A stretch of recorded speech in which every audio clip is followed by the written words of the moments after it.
சரியா? தாய் மக்களே, இன்னைக்கு என்னன்னு பார்த்தீங்கன்னா ஒன்றும் இல்லைங்க. சிக்கன் வாங்குறதுக்கு சிக்கன் கடைக்கு போயிருந்தேன்.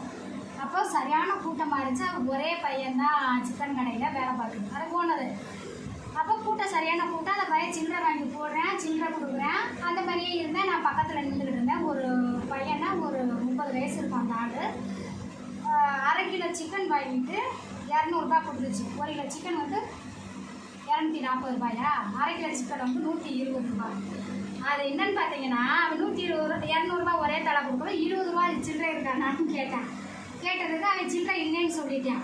இவன் என்ன பண்ணுறான், அந்த கடைக்காரன் வந்து 500 ரூபான்னு நினச்சிக்கிட்டு எடுத்து கொடுத்துட்டான் சில்லறையை. எவ்வளோ கொடுத்துட்டான்? 400 ரூபா கொடுத்துட்டான். நான் பார்த்துக்கிட்டே நிற்கிறேன்.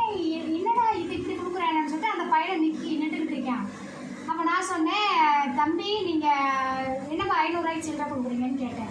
நமக்கு 500 தானக்கா கொடுத்தேன். இல்லைப்பா அவர் 200 தான் கொடுத்தா, நான் நல்லா பார்த்தேன் அப்படின்னு சொல்கிறேன். அவன் வாங்கி பரிசில் வச்சுக்கிட்டு முடிச்சுக்கிட்டு நிற்கிறேன்.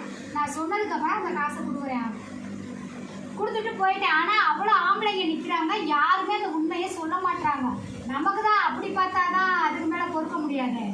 நிஜமாவே சொல்லிட்டு அந்த சில்லறை வாங்கி கொடுத்து அவன் சொல்கிறேன், அதே அக்கா ஒரு 2 ஈரல் எக்ஸ்ட்ரா போடுறான்னு 2 ஈரல் போட்டு விட்டாங்க.